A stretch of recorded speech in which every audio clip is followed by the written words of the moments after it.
Unit 4 transport layer చూద్దాం. దాంట్లో first topic transport services.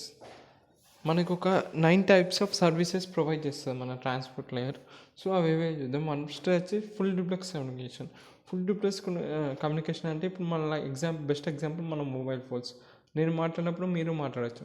అంటే సోర్స్ డెస్టినేషన్, సోర్స్ నుంచి డెస్టినేషన్ పంపొచ్చు అండ్ డెస్టినేషన్ నుంచి సోర్స్కి ఇద్దరు ఎట్ టైం కూడా పంపొచ్చు కమ్యూనికేషన్. అది ఫుల్ డూప్లెక్స్ కమ్యూనికేషన్ అనేది ట్రాన్స్పోర్ట్ లేయర్ ప్రొవైడ్ చేస్తే one of the service. Next connection oriented services.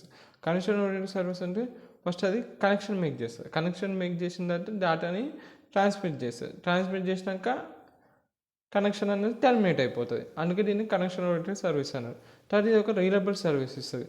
అంటే లైక్ అక్నాలజ్మెంట్ కానీ, అంటే నేను సెండర్ నుంచి రిసీవర్కి పోయింది మెసేజ్, రిసీవ్ అయిందో లేదో అని రిసీవ్ అయినాకో రిసీవ్డ్ అయిన పాజిటివ్ అక్నాలజ్మెంట్ ఇస్తుంది. రిసీవ్ కాకపోతే నెగిటివ్ అక్నాలజ్మెంట్ ఇస్తుంది రిసీవర్ నుంచి. సో అక్నాలజ్మెంట్ ఇస్తుంది కాబట్టి సెండర్కి తెలుస్తుంది నేను నెక్స్ట్ ప్యాకెట్ పంపాలా, లేకపోతే నెక్స్ట్ వేరే ప్యాకెట్ పంపాలా, లేకపోతే ఈ ప్యాకెట్ని మళ్ళీ రీట్రాన్స్మిట్ చేయాలి. సో నెగిటివ్ అక్నాలజ్మెంట్ ఇచ్చింది కదా, ఆ ప్యాకెట్ రిసీవ్ కావాలని అర్థం చేసుకొని అట్లా రిలయబుల్ సర్వీసెస్ అన్నీ అట్లా ఫ్యూచర్స్ మనకి ప్రొవైడ్ చేస్తుంది. అట్లా సీక్వెన్స్ నెంబర్స్ ప్రొవైడ్ చేస్తుంది ఫర్ సెగ్మెంట్స్ 1 2 3 4. సో దట్ ఇంకా రీట్రాన్స్మిట్ చేస్తుంది ఇందాక చెప్పినట్టు. అదే ప్రాసెస్ టు ప్రాసెస్ కమ్యూనికేషన్. ఇప్పుడు ఒక ప్రాసెస్ హోస్ట్ 1లో ఉంది, ఇంకో ప్రాసెస్ హోస్ట్ 2లో ఉంది. ఈ రెండు ప్రాసెస్ కమ్యూనికేషన్ కావాలంటే ఆ సర్వీసెస్ ప్రొవైడ్. లైక్ ఇప్పుడు 1024 ప్రీడిఫైన్డ్ పోర్ట్ నెంబర్స్ ఉంటాయి. ఆల్రెడీ ప్రీడిఫైన్డ్ పోర్ట్ నెంబర్స్ ఉంటాయి. వాటిని అవి చాలా వెల్ డిఫైన్డ్ ఉంటాయి. ఎగ్జాంపుల్ ఇప్పుడు పోర్ట్ 25 నెంబరు, పోర్ట్ 38. పోర్ట్ 25 అంటే సింపుల్మెంట్ ట్రాన్స్ఫర్ ప్రోటోకాల్. తర్వాత ఈ పోర్ట్ 80 అంటే HTTP. సో ఈ ప్రాసెస్ ఒక హోస్ట్ ఉన్న ప్రాసెస్ ఇంకొక హోస్ట్ ఉన్న ప్రాసెస్ రెండు కమ్యూనికేట్ కావాలంటే ఈ పోర్ట్ నెంబర్స్ యూజ్ చేసి కమ్యూనికేట్ కావచ్చు. ఇప్పుడు ఈ P1 అనేది P2కి మెయిల్ పంపాలనుకుంటుంది. సో ఏం చేస్తుంది, పోర్ట్ 25 యూజ్ చేస్తుంది. ఈ పోర్ట్ 25 యూజ్ చేసి SMTP పోర్ట్ 25 అంటే ఏంటది, సింపుల్మెంట్ ట్రాన్స్ఫర్ ప్రోటోకాల్. సో ఈ మెయిల్ అనేది పంపించేసుకుంటుంది ఇంకో ప్రాసెస్కి వేరే హోస్ట్ ఉన్నాయి. సో ఇట్లా ప్రీడిఫైన్డ్ పోర్ట్ నెంబర్స్ అనేది మనకు ఉంటాయి అనమాట, వెల్ డిఫైన్డ్. ఇది ఒక advantage process to process communication. ఇంకా stream delivery service, collection of bytes రూపంలో ఒక స్ట్రీమ్ వేలో డేటా అనేది డెలివరీ అవుతుంది. Third segments. ఫస్ట్ ఇక్కడ application layer, transport layer, network layer అనేది ఇట్లా వన్ అపాన్ ఒకదాని కింద ఇంకోటి ఉంటుంది కదా. ఇప్పుడు అప్లికేషన్ లేయర్ ఒక మెసేజ్ లెక్క డేటాని చూపిస్తుంది, చెప్తుంది. సో మెసేజ్ అనేది ఫర్ ట్రాన్స్పోర్ట్ లేయర్కి ఎలా ట్రాన్స్పోర్ట్ అవుతుంది, ఒక పెద్ద డేటా ఇచ్చినాకో, అప్లికేషన్ నుంచి పెద్ద డేటా వచ్చినాకో ట్రాన్స్పోర్ట్ లేయర్కి, ఈ పెద్ద డేటాని ట్రాన్స్పోర్ట్ లేయర్ ఏం చేస్తుంది అంటే సెగ్మెంట్స్లకి ఇట్లా డివైడ్ చేస్తుంది. ఓకే, పెద్ద డేటా వచ్చినాక అప్లికేషన్ నుంచి. సో అట్లా ఆ సెగ్మెంట్స్లకి డివైడ్ చేసి ప్రతి సెగ్మెంట్కి ఇట్లా హెడర్ యాడ్ చేసి నెట్వర్క్ లేయర్కి పంపిస్తుంది. సో అది జరిగే ప్రాసెస్.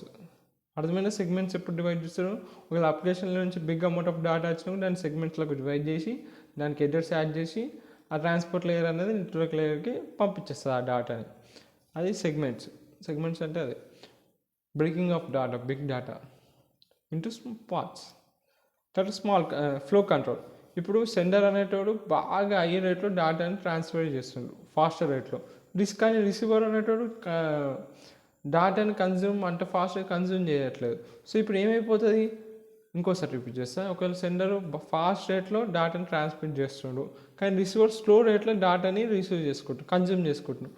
సో ఏమైపోయింది, మిడిల్లో గ్యాప్ క్రియేట్ అయ్యి కొన్ని సెగ్మెంట్స్ అనేవి లాస్ట్ అయిపోతుంది.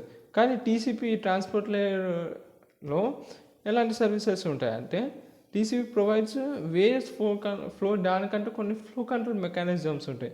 దానివల్ల do not lost any segment or data.